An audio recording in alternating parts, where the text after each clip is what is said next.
Hey, brother. How you doing? Not bad, you? Good, man. You want to introduce yourself? Galen Olson. Nice, bro. I was hoping today if you could possibly just talk a little bit about your first experience with opiates and how you got involved with them and what your life was like during that and before that. So, I moved to Vancouver when I was 30 from a small town, got into construction, had a work accident, had a gang form fall on my back, I fractured my back in 4 places, my L1, L2, L3, L4. I got onto a drug called Oxycontin.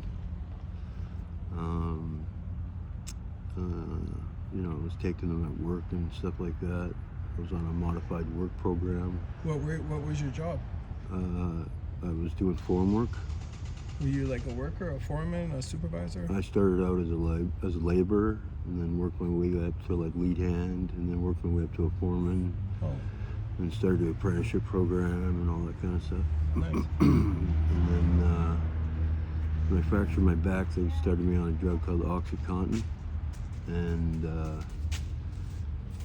I didn't realize at the time the effects that those pills would have on my life, you know what I mean? There were times where I would run out of my prescription before the month was over, and I didn't even know what withdrawals were. And I would start to get the sweats and, all the things that come with, withdrawals from opioids and stuff, right? And I was at work one day, and we used to hire a lot of labor-ready guys. And one day, a labor-ready guy slid a flap under my hand at lunch and said, "Try this. This will get you better." And at first, I thought it was a flap of cocaine, and I said, "What are you doing? I'm not doing coke at work. Are you crazy?" And he said, "It's not coke, it's heroin." And when I grew up, heroin was like taboo. Like I'd never touched it ever, not even once, And I waited a few hours, and after I couldn't take it anymore, I went to the bathroom and did a little bump on my hand, and within 5 minutes, I haven't stopped using it since. It's been almost 15 years now.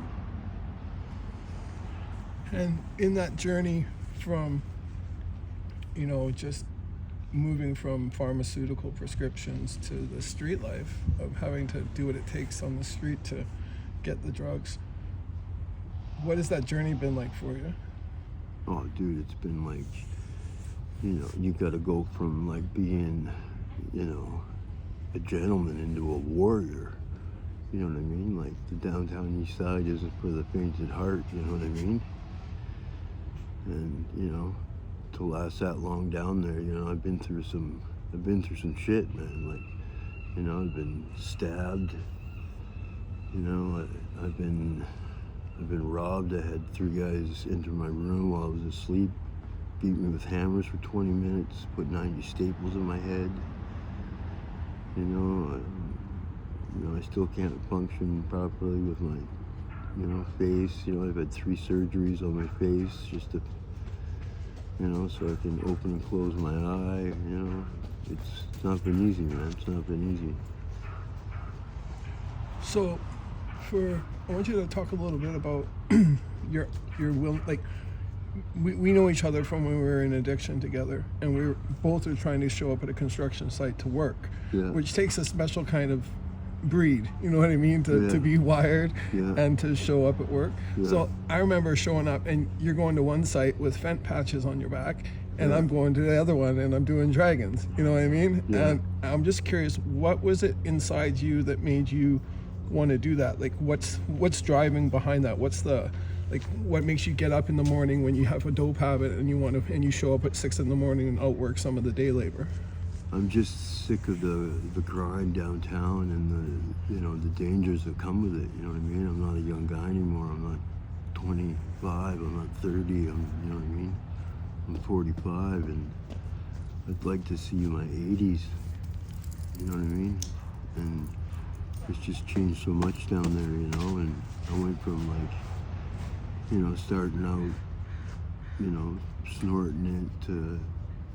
Then I started shooting it. I did that for 10 years.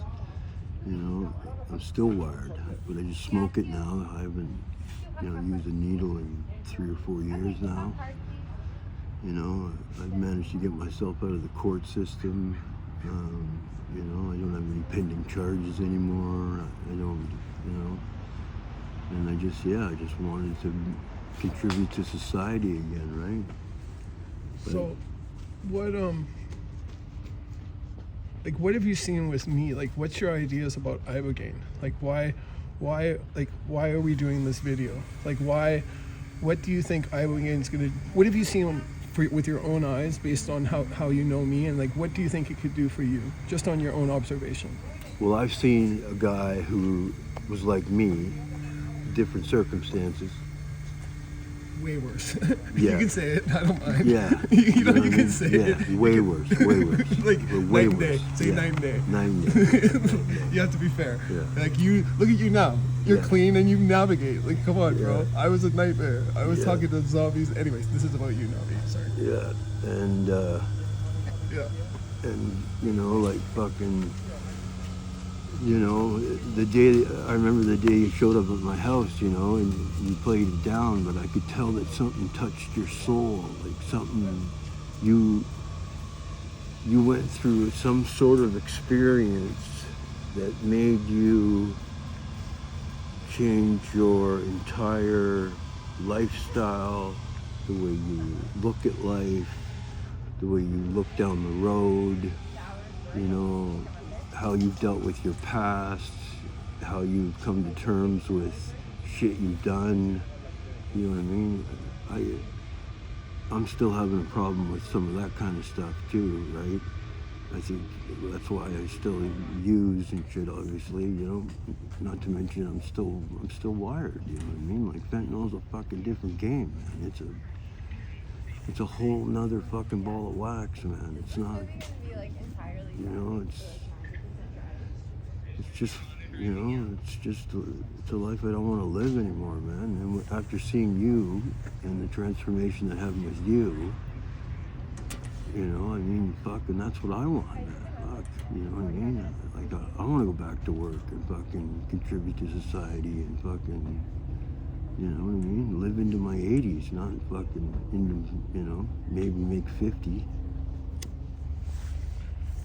Well, that's exactly that. Like, even though it's your observation, you have a pretty good reference point because you saw how low I was. So to have that complete 180 is, it's noticeable for sure. Let alone the 2 hours of actual treatment window, and then your actual habit is gone. At that point, it's just rebuilding your body and letting all the new templates set in. So back to your ideas for, actually, for right now, we're gonna just stop that right now.